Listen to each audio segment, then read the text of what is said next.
What's up, guys? I want to go over some stretches that I use in my programming with myself and my clients. Stretching, I think, is very misunderstood these days, and it doesn't really make up a lot of time in my program. I think if you select some stretches that fill in the gaps of what you do in your lifting, you don't really have to spend a whole lot of time on it, but they can just give such a good benefit. You have trainers out there telling you to never stretch, stretching is harmful. I don't really think that's the case at all. I used to injure myself. I didn't used to injure myself a lot. Like I guess I was the one lifting, so I was injuring myself. But like, I feel like I was just so tight in my early days of lifting because I was performing lifts incorrectly. I was coming off of hockey where I'm just rotating to one side over and over and over again. And I think that gave me a lot of muscle imbalances in my body that later down the line, stretching really helped me clear up. So I'm really fond of stretching. And hopefully by the end of this video, you'll be a little bit more fond of it too. So let's get into it. There we go. All right. So why do we stretch? Let me move myself out of the way here. The traditional lineup of gym exercises leaves out some key movement patterns. And not training these, in my experience, leads to stiffness and injury. So you have trainers say, oh, you don't need stretching. You don't really need mobility. You can get all the mobility you need by full range of motion lifting. That's wrong. Some movements, like some stretches that I'm about to show you, they lend themselves, or some moves just lend themselves better to stretching. And like a move like this, for example, the lie back quad stretch. You can get into this position with reverse Nordics, building up strength over time, but gradually building this capacity to do this with stretching, I think is going to be a lot safer for a beginner, and it's going to feel better. Like not everything has to be strength oriented all the time. Like there's a time and a place for relaxation. Because when we feel better, we perform better. Simple as that. It doesn't have to be strength oriented all the time. So yeah, I don't really know why people demonize stretching the way they do. Let's see. All right, this is the first stretch. This is my number one stretch that I think is worth your time. This is called the sit groin lean. I learned this from Joe Hippensteel. If you don't know who Joe Hippensteel is, he's got a really good system. Highly recommend you look into it. The low back is probably the single biggest complaint that most people have on their bodies, because most people are stuck in an extended posture like this. Like she's creating this posture for the sake of the picture, but for the most part, everyone is stuck in extension. So getting yourself out of extension and into a nice flexion posture, just like this, is a great way to relieve tension in the low back. This directly stretches the low back muscles.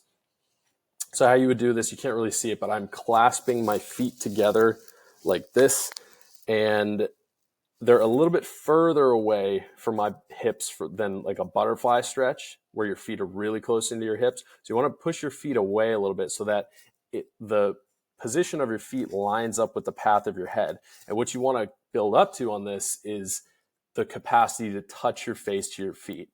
So some of you are probably like, whoa, that's impossible. It seemed impossible for me too. I don't have the before picture in here, but my head was probably like up here. So it is possible. And my back feels way better being able to do this now compared to when I wasn't able to do this. So this is definitely the number one stretch I would do. Is this going to switch? Okay. So now we have the pure form of stretch. So again, like I said, there's some movements just lend themselves better to stretches as opposed to strength-oriented movements. I've seen people stretch this by, doing the incline bench pigeon, and they do like the lunges in that position. I think you're kind of just doing too much. I mean, especially if you don't know enough to elevate your knee on that. If you do it on a flat bench, your knee is going to be in a very, very compromised position. Easy way to blow out your knee. I mean, I don't want to catastrophize and like fear monger or anything, but I mean, like, you're much better off starting like here.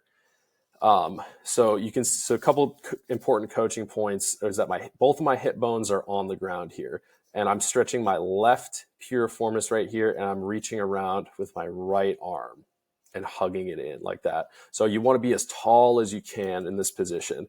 That may be impossible at the beginning, but as long as you feel a stretch in that piriformis, which is right there, you're going to be good to go. And then it can alleviate sciatica too. This is a very simple thing to try. If you have sciatica, do this stretch. And then an absolute must after squatting, in my opinion. Nothing feels better on your hips than getting into a piriformis stretch or like a pigeon pose or something like that after heavy squats. So the lie back quad stretch. So this is a progression that I have in my ebook. So this is another important position too, because as this image illustrates, if the quads are excessively tight, it can dump the pelvis forward, which will contribute to that extended spinal posture like we talked about earlier. And I don't think that's an exaggeration. I don't think I'm overstating like the importance of that, because I mean, we all sit way more than we should. I mean, we're sitting for 6, 8, 10 plus hours a day. So that tissue on the front of your hips is going to be locked up like pretty much on everybody. So this is a very important stretch in my opinion. And like I said, you're not getting into this usually in the gym. Full range squats, it stretches your quads, but it leaves out the rectus femoris, which is what this hits. So yeah, very important. Can alleviate some low back pain. It's worked for me. It's worked for my clients. So this is the quadratus lumborum, otherwise known as the QL, for to simplify things. This can be a silver bullet to relieve low back pain. People say that silver bullets don't exist. Like, they kind of do. Like, some exercises are just great. Stretching your QLs and obliques feels awesome on your low back. And this is one of the best variations I've found to do that. So you can see I'm holding a band, because ideally, I guess not ideally, but like once you get more flexible, you can just grab your foot with this hand. But starting out, take a band, grab it as far away as you need to from your foot. That's fine. And then you just want to kind of turn your chest out. So it's like, you see it's facing the camera. Your chest doesn't want to be, you shouldn't point your chest towards the ground. You want to open it up, and then you should get a nice stretch on that tissue right there. Stretch is fucking money. It's awesome. Shoulder extension stretch. This is a great one.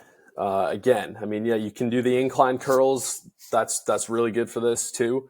But I mean, you can't really get this far back. I mean, you want to work up to being able to make, like, I'm not quite at 90 degrees here, but like a 90-degree angle with your shoulders. This is, I've seen, I mean, most people are tight in this position, especially guys. Guys have a really tough time with this one. I think it's because of all the guys typically do more pressing in the gym, more upper body, and we just get locked up. I mean, when I started this, my hands were probably down here. I could barely get my fingertips together. But yeah, tight biceps can potentially cause shoulder pain. So, I mean, because you can see the biceps insert. I really got to brush up on my anatomy. That's really basic stuff. But they're connected to the scapula. So making sure they are flexible enough is really going to help with the way your shoulders feel. Very important. So some tips on this one: you really want to try to clasp your hands together and retract your shoulder blades, meaning pinch your shoulder blades back. If you're trying to do that and your hands are around your hips and that's not possible, just grab the bar a little bit wider, but you want to work up to clasping your fingertips and retracting your shoulder blades. It's very important to get that stretch there. Sleeper stretch is another really good shoulder stretch. And when I edit this, I'll probably put in an exercise that you can do too. I'll show you guys, because you do want to, if you can, you do want to progress these to an exercise, or not, or maybe just include one also, just to keep the strength up. But stretching the external rotators, I've found is very helpful in alleviating shoulder pain during pressing movements. I have my group class do these at the end of the class. Well, I didn't even have them do it. This was like just a requested stretch. This is like the most requested stretch because it just feels great on your shoulders. So yeah, I mean, this is a fan favorite. So what you want to do here is you want to make sure your torso is about perpendicular to the floor. Your shoulder is shrugged away from your neck, and you keep a 90-degree angle with the arm. And then you're going to feel a nice deep stretch. It'll feel like it's kind of like in the shoulder capsule. It's going to be like on the back of the shoulder blade, like in the rotator cuff. Really, really good stretch. And the side neck stretch. So this is a dynamic stretch. This is the only dynamic stretch I have on the list. But the side of the neck can also impact shoulder function, and it's one side's usually tighter on pretty much everyone. So this is a really good one I found for that. So what you want to do, so this is basically, these show the completion of one rep. So you want to let the band stretch your hand and your arm and your shoulder away as you tilt your ear away. And then you want to shrug up like you're doing a shoulder shrug, and then kind of bring your ear over towards that side, almost like you're doing looks like a bicep curl with the side of your neck. So shoulder's going away, and then or like a crunch, like an ab crunch or something. And you do that for reps. So this is very, like, it doesn't feel like it may not feel like it's working in the moment, but after you complete it, it's kind of got, like, one of my clients said, is like, oh, it's kind of got like a slow burn to it. I was like, yeah, it'll feel a lot better once you're done with the reps. So then, big question, how often should I do these and for how long? 2 minutes per stretch is a really good rule of thumb for all stretches, especially ones with big muscle groups like your quads, low back, stuff like that. And I feel like another reason people say that stretching doesn't work is because they don't stretch like correctly, and they don't use the same form consistently. So it's like when you're in the gym, you want to make sure your form is the same exercise to exercise, like week after week. You want to make sure it's very replicable, so you have a good like foundation to build off of, and to keep yourself safe and free from injuries and stuff like that. And so we all know the best practices for lifting. Like they're so widely discussed, and it's like, it's common knowledge. You can get good info like in a lot of places on the internet, but there's really not a lot of good information on how to stretch correctly. So these are my big 3 principles of how to stretch. So you want to breathe. Relaxed inhales through the nose and out through the mouth. Like it says here, I can't stress this one enough. That's going to signal to your body that this range is okay. And over the course of 1 minute, 2 minutes, even beyond, you can hold stretches for like a long time. Your body is going to accept that new range of motion, and it won't do that if your breathing is erratic, if your heart rate is up. You want to show your body that you're relaxed. Don't go past like a 7 out of 10 in stretching intensity. People go way too hard with stretches. They go way too hard and they hold it for like 10 seconds and they're like, oh, wow, like that hurt. Like, I feel like I could get injured doing this. It's like, yeah, because you're being an idiot. So don't go past a 7 out of 10. That's a good rule of thumb. And then keep a poker face. A lot of people I will initially put in a difficult stretch, they'll wince. Like they'll be like, like the face will make like a thing. So if you're wincing, the stretch is too intense. So just dial it back a little bit. It's going to take time. It's going to take time and practice. Just like anything, like back squats probably felt horrible the first time you tried them, but you keep doing them and you get better and better at them. So, that's pretty much it. I just wanted to go over these. I hope you got some value out of this video, and let me know what else you want to see from me in the comments. So this is, I'm going to try to put out more of these like long form videos. I feel like I'm just bogged down like on Instagram, like trying to condense everything to like a minute or like 90 seconds. I hate it. So I just want to put more of these longer videos out. So hope you liked it, and I'll see you in the next one. Peace.